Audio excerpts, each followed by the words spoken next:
Hello and welcome back. This time we're going to do an Ascension 10 defect run. I think Ascension 10 is hard enough that we're not guaranteed to just face roll through to a win, but should be low enough that we should get deep into Act 3, maybe beat an Act 3 boss, get into Act 4, but you never know what might happen in this game, so we'll see. Ascension 10 modifiers. Elites spawn more often. There's an argument that Ascension 1 is easier than Ascension 0 because with more elites on the map, it makes it easier to path through enough elites without having to go off in crazy directions to find them. Normal enemies, elites, and bosses hit harder. We're going to heal less after boss battles. Instead of getting a full heal, we're going to regain 75% of our missing health. We start our run damaged. We're missing 7 HP. Normal enemies, elites, and bosses have more HP. And we're going to start the run cursed, which is Ascender's Bane. It's unplayable and ethereal.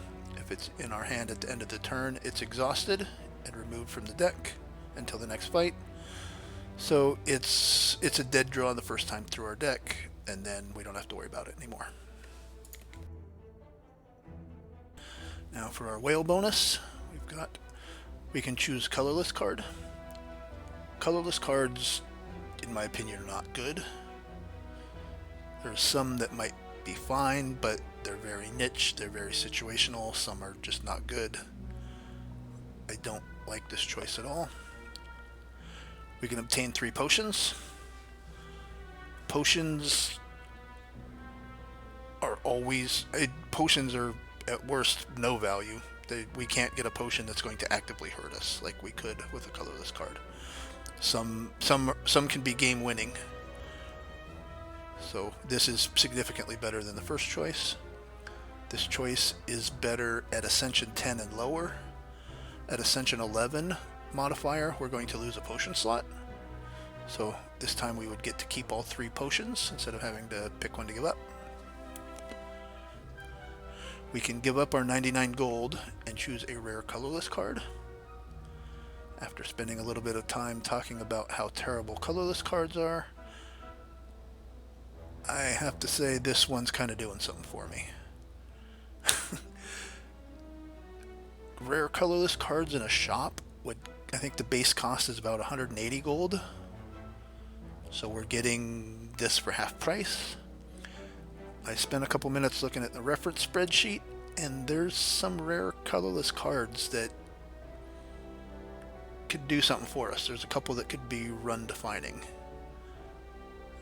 So as of right now, this is my choice. To be 100% honest, I probably would not be picking that at Ascension 20, but I don't know that for sure. I'm not in that space right now. Nothing has changed about relic swap here. If I was on Watcher, I would almost assuredly be trading relics. If I was on Ironclad, I probably would. I'd say it's about 50-50 here whether I would be trading relic with Ironclad. I don't know for sure though. Silent and Defect, it's a non-starter though. I'm not changing, I'm not swapping those. So now we look at the map.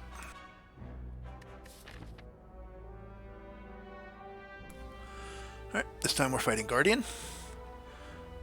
Guardian is a test of a pretty balanced deck. He's got a pretty predictable pattern, and he's got a phase shift mechanic. Over the course of 7 turns, he's going to hit us for 10, and he's going to hit us for 16 with a 2x8. Then he's going to hit us for 20, 5x4.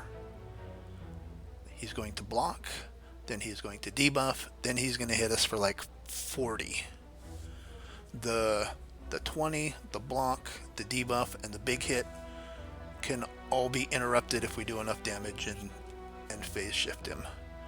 The 10 hit and the 2x8 can't be interrupted, and we actually take damage if we attack him in that phase. So we need to be able to block. But we also need to keep up some consistent damage on him while doing that. I wouldn't feel very... Unless our things go crazy and we've got a really good block going, I wouldn't feel good going into this with less than probably 35 health. So there's much more likely that we're resting at a late campfire than we did against Hex Ghost. Looking at our elites. So once again, the right side we don't like. If we come up the right side, we're only able to fight one elite, which is probably not enough, especially when we've got 2 in the middle and 3 on the left. Only reason we would go right is if we wanted to fight the super elite in Act 1, which has a little bit of value, but the key that he drops doesn't do anything until the Act 3 bosses are dead. So we're not going to do that. The bonuses the super elites get, though, ramp up each act. For example, you can have a plus strength elite, super elite, and in Act 1 he has plus 1 strength. In Act 3 he gets plus 3 strength. You could have one that regens HP. In Act 1 they regen 3. In Act 3 they regen 7. So there is some value in killing the super elite in Act 1 if you're looking to go to Act 4, but that's usually part of going through a path that leads you to him rather than going off into the middle of nowhere with that's really the only thing we're getting done the act. This mid path to right here is, if I could draw up the perfect Act 1 path, this would be it. We have our 3 hallway fights. I touched on this but didn't talk about it before. In Act 1, the first 3 monsters you fight come out of an easy pool. Whether they're a room like this that's specifically a monster, or whether a monster ends up at the question mark. These 3 come out of an easy pool. The 4th one comes out of a much more difficult pool. So we get our 3 easy fights out of the way, hopefully get those done without losing too much HP, get some card rewards, maybe get a potion, get a little bit of gold. We come up, we hit a shop, maybe we can get another damage card here, maybe we can get a potion that's going to help us beat this elite, we get an event, we get a rest, we can upgrade one of these cards maybe. If one of these fights went really poorly, we can grab a rest before we get into this elite. But then it goes off the rails here with this second shop. Those shops are just too close together. And we only get to fight 2 elites. That's not a terrible path, but I like this left side again more. This far left, we have to fight a difficult hallway and an elite before we get to a fire. I don't want to do that if we haven't gotten a fire or a shop first. But we come up this way, we get our 3 easy fights, we get a couple of question marks, we hit an elite, we hit a campfire. Then we have the choice here of an elite or a hallway. If this goes horribly wrong and we feel that that's going to kill us, we can take a hallway instead. Having a branching path is really important. We don't have it here. We didn't really have it last time either. But the ability to react to what the run's doing, whether it's going better or worse than you thought, maybe you take a beating and you want to get away from the next elite. Maybe you're actually crushing everything and you want to grab an elite you weren't sure you were going to be strong enough for. Being able to find a path that gives you options through the act is really important as well. That's something to consider as you're looking. And we've got our chest. Every act has a chest at floor 9. We've got a hallway. We've got an event, fire, elite, hallway, fire. So it's definitely, we're going to take this left side and then hopefully kill Guardian. That said, we have no store, so we're going to take this and see what it does for us. And that's one of the ones that I was talking about. Hand of Greed. Deal 20 damage. Upgraded does 25 damage for 2 energy. And if it's fatal, if we kill a non-minion enemy, we get 25 gold. This is one of the cards I was thinking of when I took this. I like that. Mayhem can be good. At the start of your turn, play the top card of your draw pile.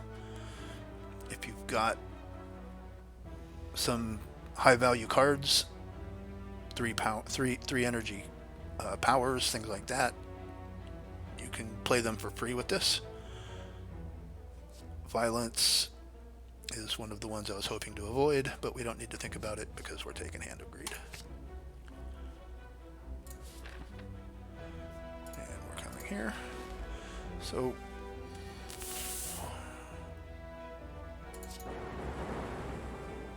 the good thing about this is it doesn't, there's a Watcher has a similar card to this that gives you an upgrade if you get fatal, but it exhausts the first time you play it. This doesn't, so we can just play that for 20 damage there. We may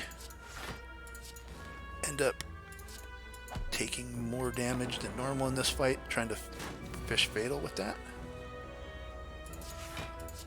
but that's a full block. Come on, Hand of Greed. Now, do we take 4? Do we take 4 damage for 25 gold?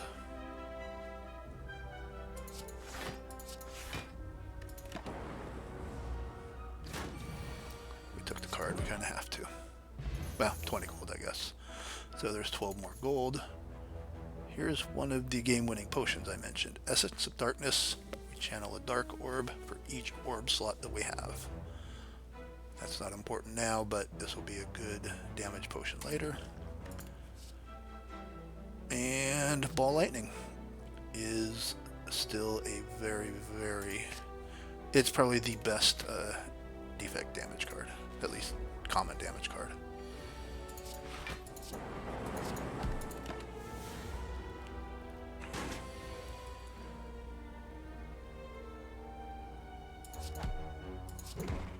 Give me the money.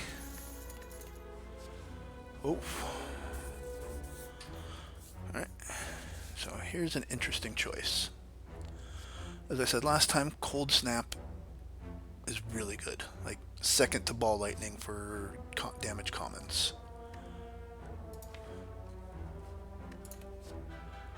And we talked about Compile Driver. I mean, it does more damage than a strike. It gives us a little bit of card draw, which isn't super important early. But Genetic Algorithm is a really good defect block card. We gain 1 block, and every time we play it, we permanently increase this card's block by 2. So first time I played it blocks for 1, the next time I played it blocks for 3, then it blocks for 5, then 7. And picking this up on floor 2, knowing we're going to be in 35 fights between here and the end of the run, I mean, this could be blocking for an incredible amount of damage for 1 energy by the end of the run. The question is whether I can afford to skip damage for that now. And I think Hand of Greed and Ball Lightning lets me do that. Wow. Same event as last time. We're not taking gold for a curse. This time we can give up 11 HP to gain 75 gold, or we can lose 28 gold. I'm not going to hit a shop this turn, so I don't see any reason to trade HP for gold right now. Cha-ching.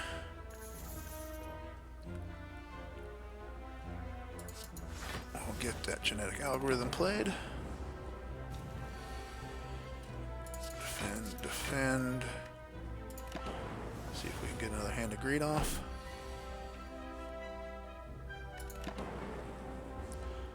Give me it. There it is. More money. Oh, and look at that. We got our Cold Snap back.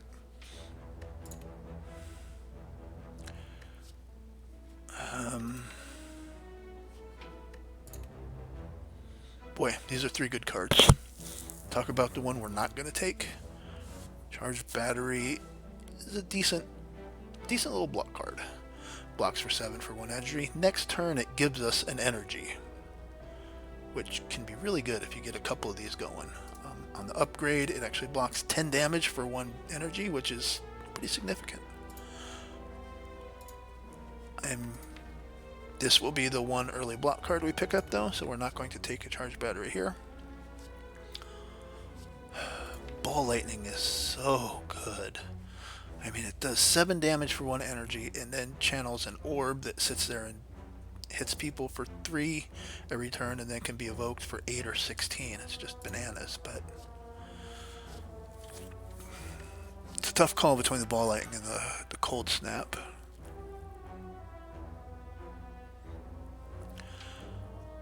I think I want the Cold Snap. I like Frost Orbs too much. Here's our first elite. Gremlin Knob again. We meet again. What potion do we pick up? Gambler's Brew. We can discard any number of cards and then redraw that many. That's another really good potion. We don't need it here. We're going to strike, and zap.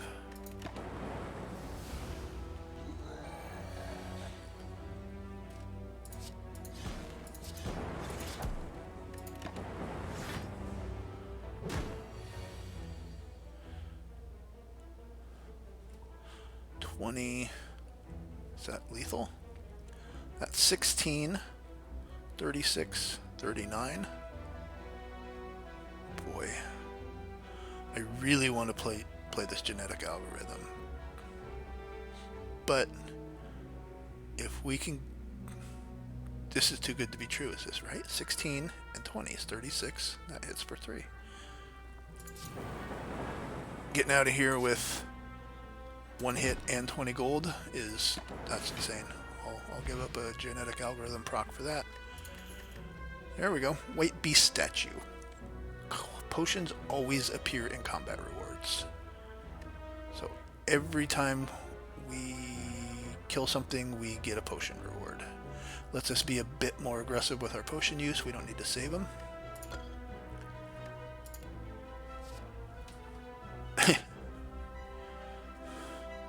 We've talked about Charged Battery. It's a good block card. We've talked about Compile Driver. We have a couple of cards that are worth drawing for now. Drawing for Hand of Greed, drawing for Genetic Algorithm. Streamline does 15 damage. Does 20 damage when upgraded for 2 energy. Is a significant amount. Every time you play it, you reduce its combat or cost by 1. So first time you play it, you do 15 damage for 2 energy, then you do 15 damage for 1 energy, then you do 15 damage for 0 energy. It's just too slow. If that's the only damage card you get, you can make it work, but we're good. Boy.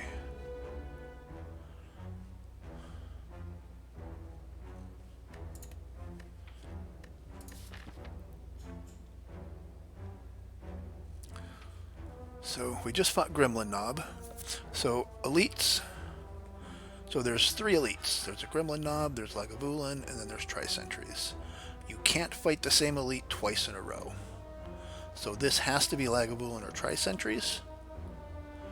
This guy can be Gremlin Knob again, though. It just can't be whichever one that is.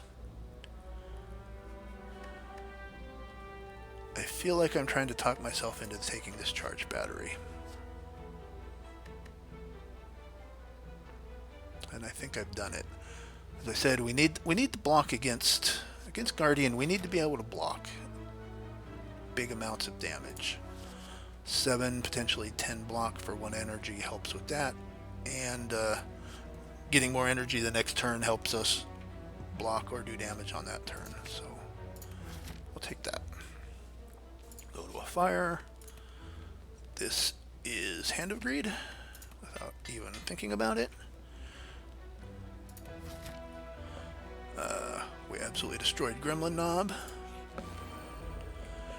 go. What do you think? Three-handed greed procs.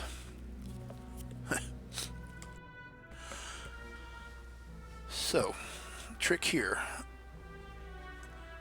The N2 are going to put, I believe on this it's 2 dazes into our hand. A daze is a status card that just clogs up our draw.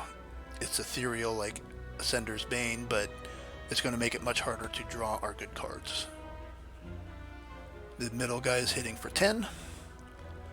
Next turn they're going to alternate. We're going to have two of them, these two hitting for 10. We're going to have him putting dazes in our hand.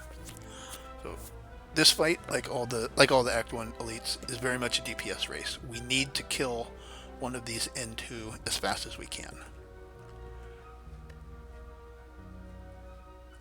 Blocking 5 damage here doesn't do anything when it means we take an extra 10 next turn. So let's see what we can get here.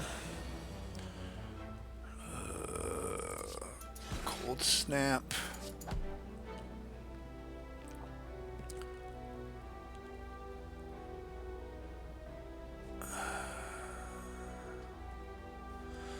I don't think we play genetic algorithm here as much as I want to. Yeah, I will. That and the Frost Orb will give us 5. We take 5 damage, that's fine.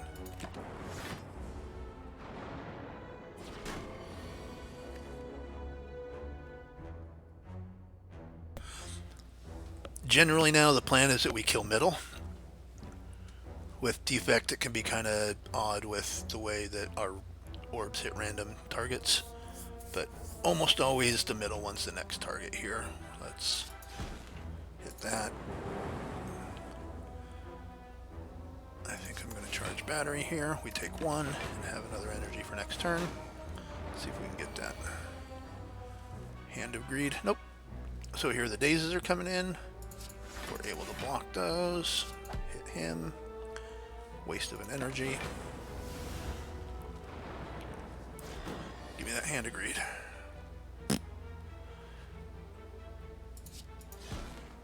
I can't take 10 here waiting.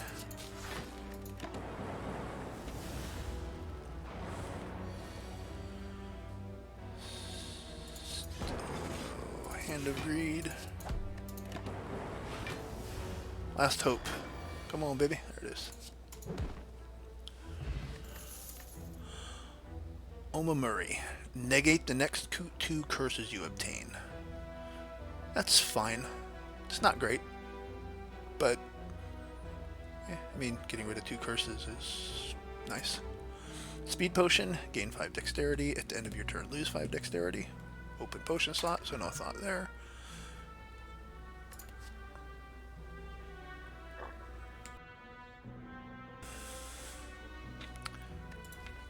And go for the eyes. Deal 3 damage if the enemy intends to attack, apply 1 weak. And then weak reduces the amount they hit for. This is a good card, and this wouldn't be bad against Guardian because he has a bunch of multi-hit attacks, like the 5x4 or 4x5, I forget which. Each one of those would be weakened by 25%. So it's a pretty sizable damage reduction. Stack in a big deck can be a big number block card, but I don't see any reason that we would be skipping Glacier at this point.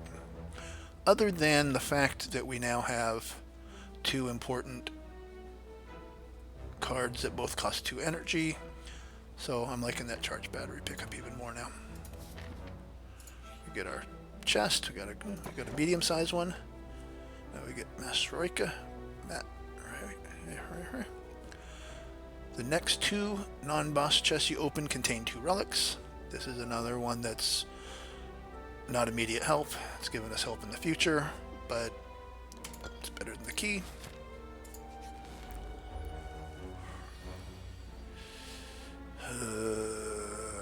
Charge battery, defend, ball lightning. This guy does some nasty things to us. He's gonna, he weakened us here. So we're we're going to block that. We're going to Glacier. We're definitely trying to stall for that Hand of Greed kill here.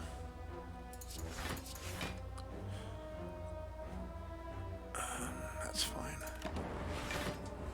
He's going to weaken us again.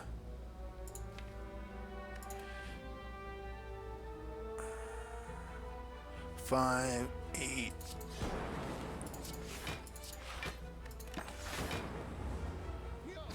Now we need to make sure we get that Hand of Greed. There it is. Money. Energy potion. Gain 2 energy.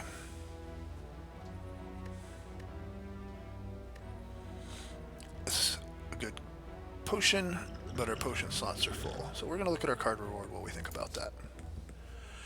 Rebound. Deal 9 damage. Put the next card you play this turn on top of your draw pile.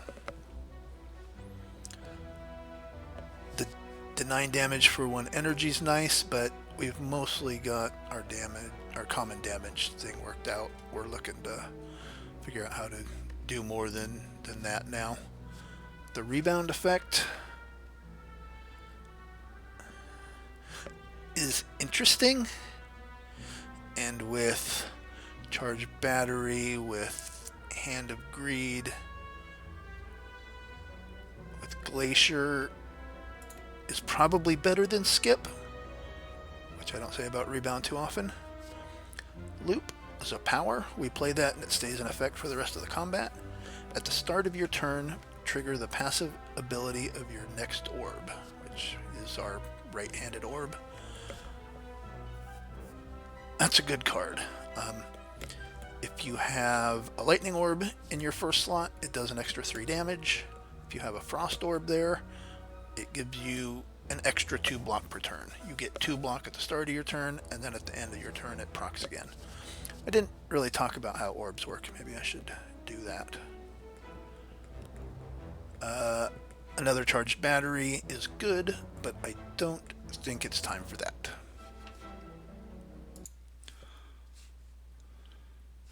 So I think it's Loop here.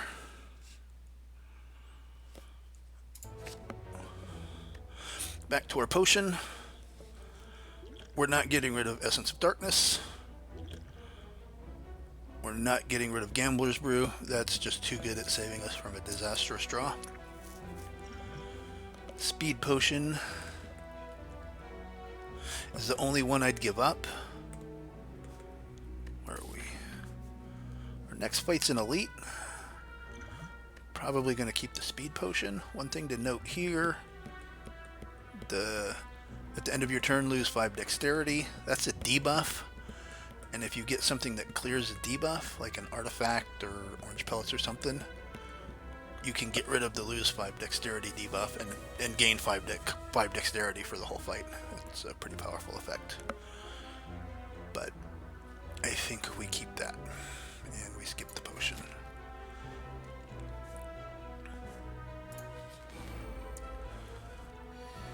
We've got a Louse and a Cultist.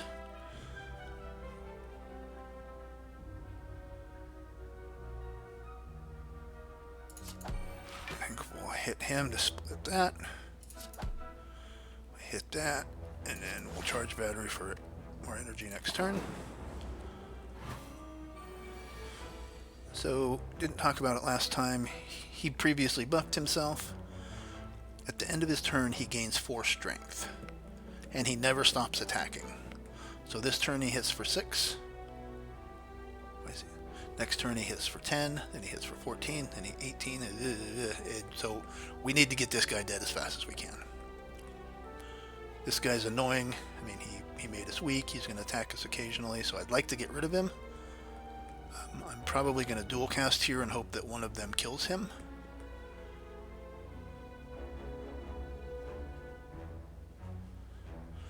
So we talked about, I started talking about here. So Lightning, passively, they do 3 damage to a random enemy.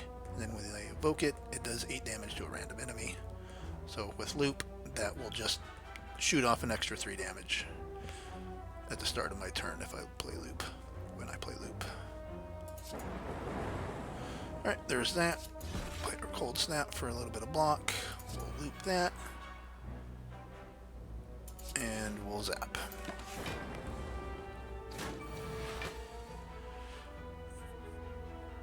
That's 22.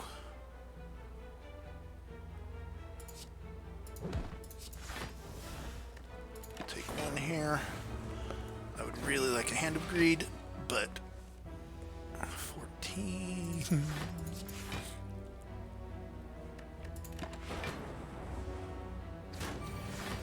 Aha.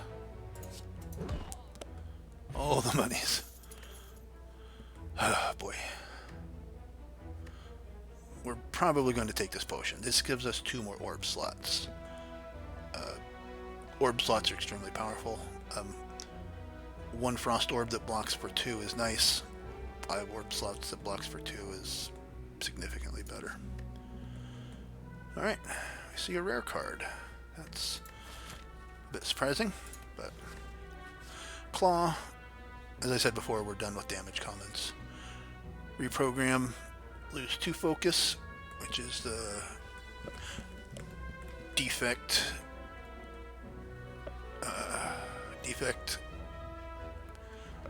specific mechanic. That's what powers our orbs. If we lose 2 focus, our orbs aren't doing anything, so we're not taking that.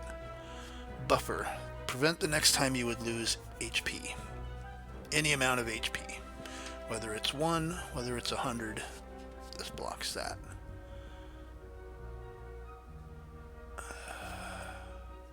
It's really good. But it's another 2 energy card. I'm afraid how often I can play it. But we'll take it. Oh, return. Get rid of that. I wanted that speed pot for this elite fight. 29 HP.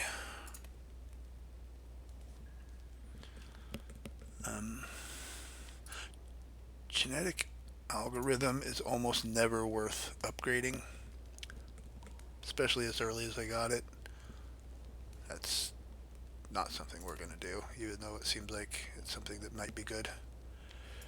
Buffer gives us prevents damage twice. Loop triggers twice. I think this is ball lightning. We're still looking for a bit of damage.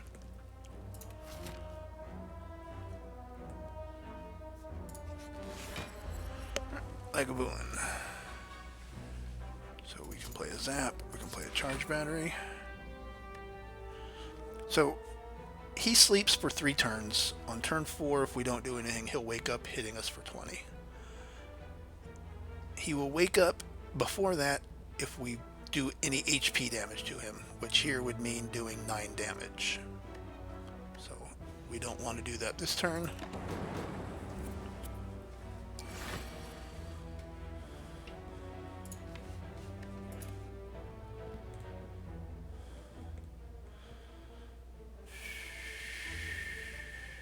That's a lot of damage. That's 25, that's 41. 47 and a frost orb. Yeah, I mean, we have to do that.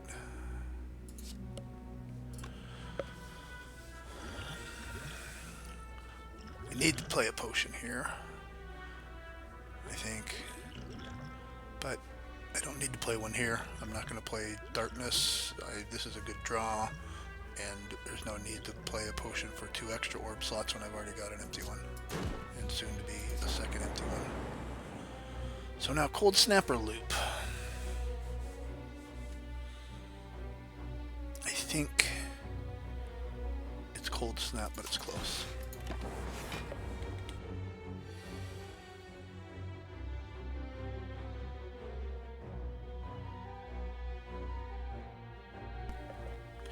This will be Glacier and Genetic Algorithm for a full block.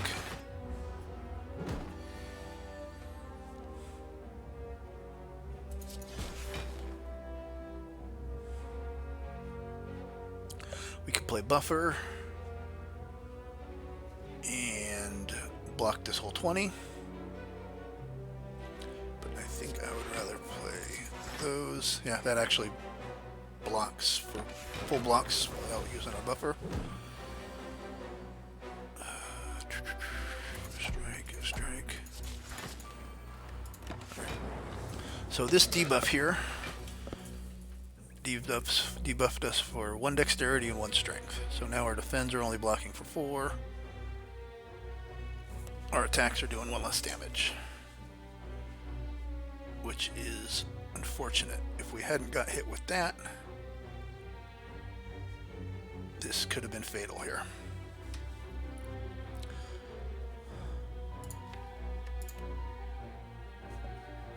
We're going to Gambler's Brew here.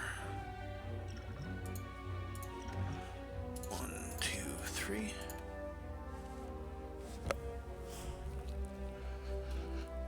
That didn't do what I wanted.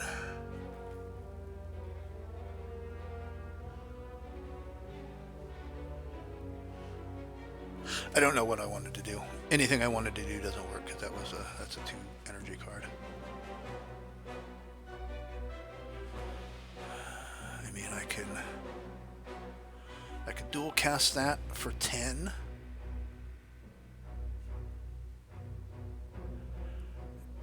$18.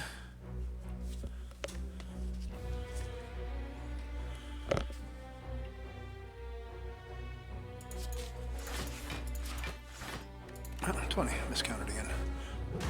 Now, let's see. Alright. Now we play a buffer. And a lightning. And give me that hand degrade.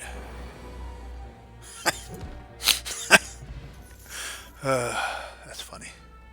33 gold. Pantograph. At the start of boss combats, heal 25 HP. This is a really, really good relic.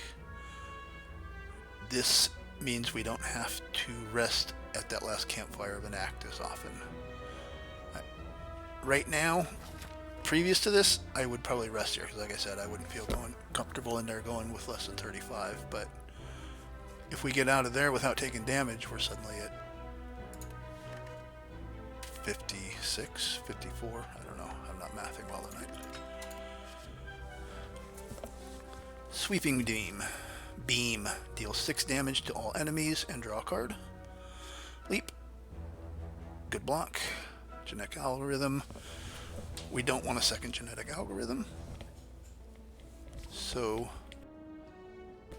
this is a skip. We've got enough block, especially with that buffer and the genetic algorithm. Leap is going to start getting in the way of the damage cards that we do have, which are going to starting to get buried behind some of this stuff. And Sweeping Beam, 6 damage and 1 card that's a good early act card. It's a good card against when you need AoE, but we don't need either of those, so that's a skip. Ooh, our friend of the slime.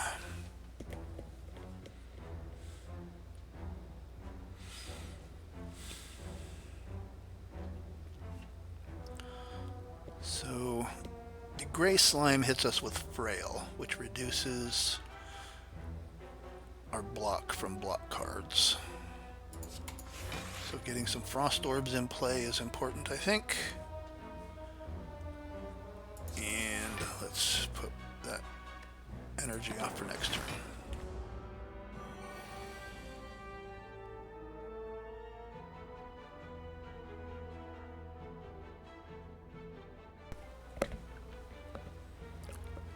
So 72 hit points, he splits at 36 into 2 slimes that have whatever HP are there when he splits. But we can do 25, and 16 is 41, 47. We can do 47 damage, 50 damage. Split him at 22. Our Ascender's Bane just to get it out of the way. Get that proc guaranteed. Play a buffer. Play ball lightning. See if we can... I would love to stall and kill both of these with Hand of Greed. Here's one.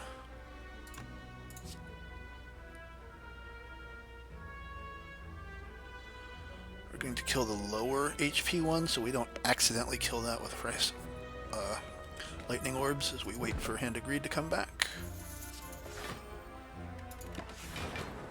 Oh no. We only blocked for 9, so we wasted our buffer on 1 HP, but that's fine. Hand of Greed's lethal, so we're not going to play a strike because we're going to hit him for 3 every time.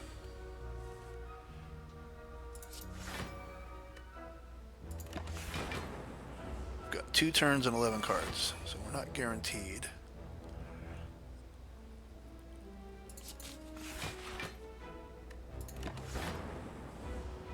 Well, I guess we are. There it is. 363 gold. It's not bad. We didn't play any potions in that fight, but that's okay. Skill potions aren't great. Most of your block cards are skills, but there's also all kinds of other things. Skill potions can be draw. Skill potions can be all sorts of random things. And normally when you drink a potion, you need a specific thing. And skill potion can give you one of like 4 things. So I don't particularly like them as much as some of the other potions. Oh. Alright, again we'll talk about the card we don't take. Bullseye. It's an uncommon card, but it's 8 damage for 1 energy. It applies lock on. Orbs do a bit more damage to that, but again, we're done with this kind of card. We're done. We're moved past that. Cool-headed channels a frost and draws a card. When it's upgraded, we draw 2 cards.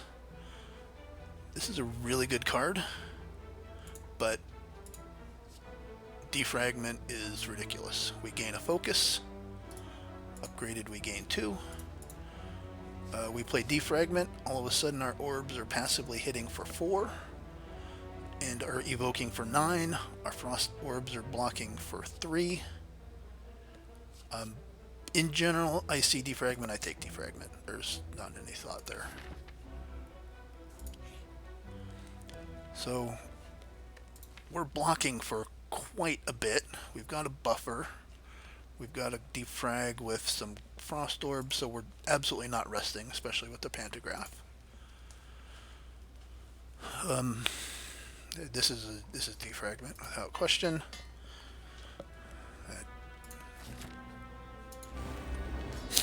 Yep, up to 54.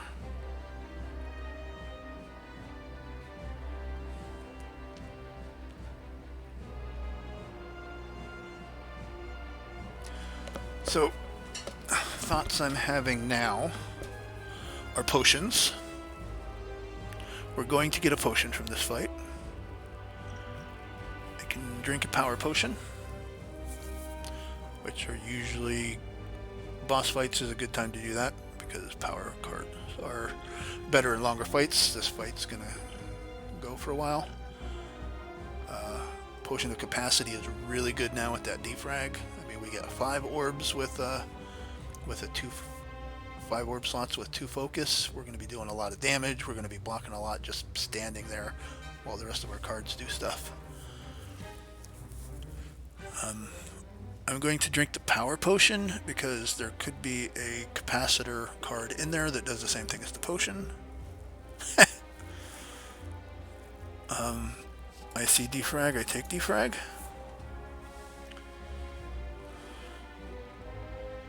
So this number here is when he shifts to defensive mode. So this turn he's going to block. Next turn he's going to do a big hit. He doesn't do the debuff in the first part of this. So we have to do 35 damage by the end of next turn.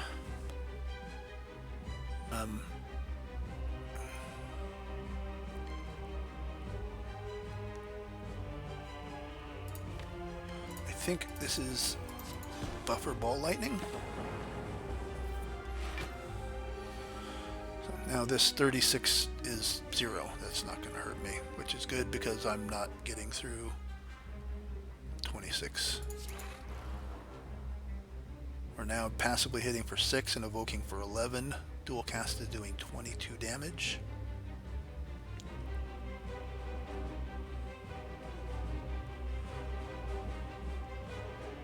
So that's 12, 14, so we need to do 14 damage next turn. Should be fine. I want to play this Glacier though.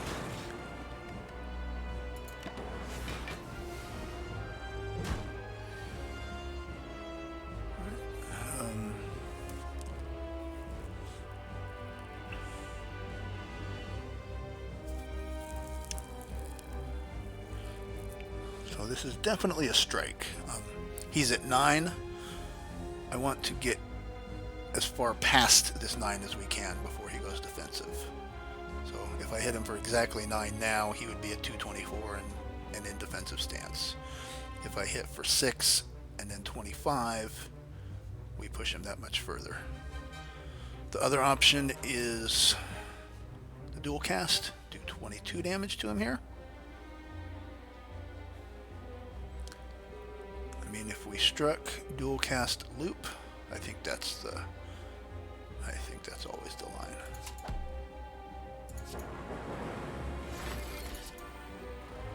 So you see our orbs are blocking for 5 each. And now we got that 5 here. So we're full blocking right now. We're playing a zap.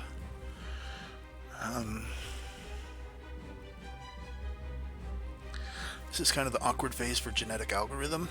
We need to make sure we play this card this fight to get that extra 2 block, but it's actually putting in work now. When it's blocking for 1 and 3, we don't even care. We're just trying to get it played. Now I think we saved that. We take damage, 3 damage every time we play an attack. So I could play the strike, but I take 3 damage. But I'm already blocking for 5 more than I need to.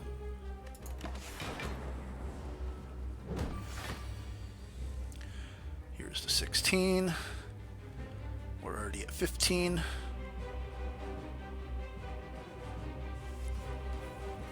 This genetic algorithm wants me to play it. There's our 21. Or that's our 18. I think I take 1 to do that. There's the 20.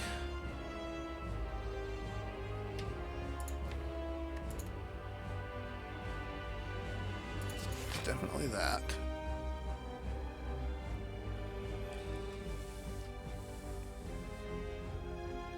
It's always that.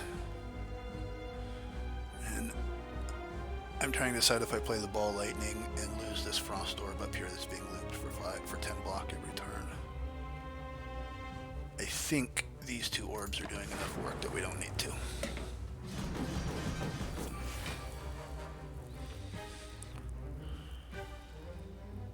But now we need to do 33 damage before he gets mad at us.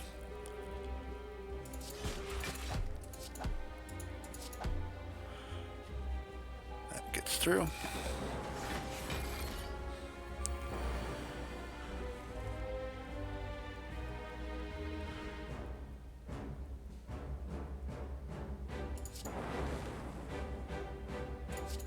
Take a few damage there to get that. So we take 5 here. Now we don't take any. 12.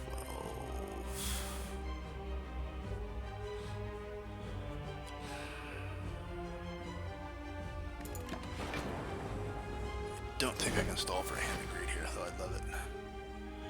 There's 20. There's 20.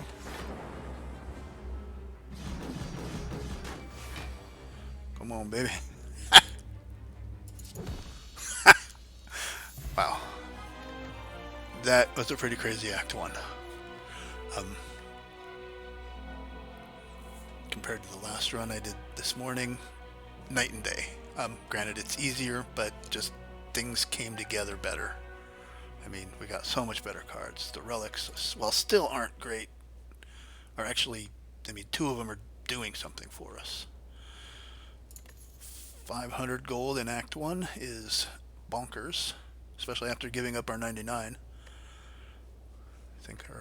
Think our Hand of Greed has paid for itself yet. Another Gambler's Brew. So you always get rare cards from an Act boss. Fission removes all your orbs. You gain energy and draw one card for each orb that's removed. That's fine. Gives you some energy and card draw. It's bananas when it's upgraded. You evoke all of your orbs. All of your lightning orbs do damage. All of your dark orbs do damage. All of your frost orbs block. And then you get card draw and energy. This is crazy card. Upgraded. I don't like it non-upgraded. Hyper Beam. Deal 26 damage to all enemies. Lose 3 focus. We saw what 3 focus did in that fight with all the damage these lightning orbs are doing. All the block the frost orbs are doing. That's 26 AoE damage is a lot. That's crazy. But not for 3 focus, especially when we get electrodynamics. This is another amazing card. This run's really coming together. Lightning now hits all enemies. It channels 2 lightning. When upgraded, it channels for 3. In a multi-enemy fight, we would be hitting for every enemy in the thing for 12 damage every single turn. It's insane. One concern we have is we just got a 4th 2 energy card, so we're really looking for an energy relic here. Charge battery can do some work for us, but we're really gonna struggle if we don't find energy here. After killing every boss, you get a chest with a choice of 3 relics. Well, we've got energy. Energy relics come with a pretty significant downside. Coffee Dripper, we gain energy at the start of our turn, but we can no longer rest at rest sites. That hurts usually.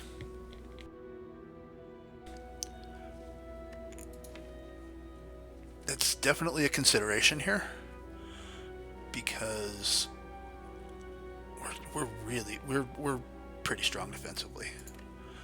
We're not going to take a lot of incoming damage. Sozu, gain energy at the start of your turn, but you can no longer obtain potions, which is absolutely not. That turns White Beast statue off. So it's absolutely no on Sozu. Nuclear Battery. At the start of each combat, we channel a plasma orb. When plasma, you gain energy. That's its passive effect. And I think when you evoke it, you get 1 energy too. Maybe 2, I forget. I'll have to look. So this is temporary energy with no downside.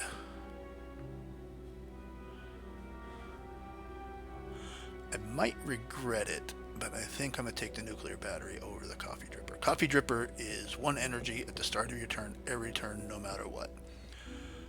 This guy, we get it in there. It's going to be in our 2nd orb slot. So our 3rd orb evocation, we're going to lose that, and it's gone, and then we're back to 3 energy again. So something like a Potion of Capacity will help. The Capacitor card that gives us orb slots will help. But boy, that gives us 25 HP at the start of every boss fight. We've got a buffer, we've got a defrag and a glacier and a charge battery and a No, we didn't play genetic algorithm that fight. That sucks.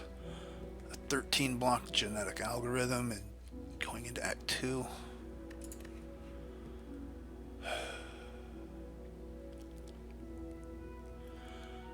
I'm going to take the safer pick because I told you that this was going to go into Act 3, and I want to make sure that that happens. So, that's Act 1. We did really well. What did we lose? 10 HP or something? 11 HP there? 9? I forget. God, I'm tired. And a lot of that was voluntary. I chose to attack when he was shelled up. We've still got 3 really powerful potions. We've got a pseudo energy relic. We're going to negate 2 curses. Next act, we can be aggressive in some events. We're going to get 2 relics out of boss chests. We're getting a potion every time we get a combat reward. And we've got a pretty great deck going. And we've got 500 gold. That's crazy. I'm going to stop this here. I may play more tonight, but I need to give my voice a rest. I haven't talked this much in one day in a long time. And let my computer export and upload and process shorter bits of video instead of trying to do like a 2.5 hour one all at once. So we'll talk to you next time when we head into Act 2.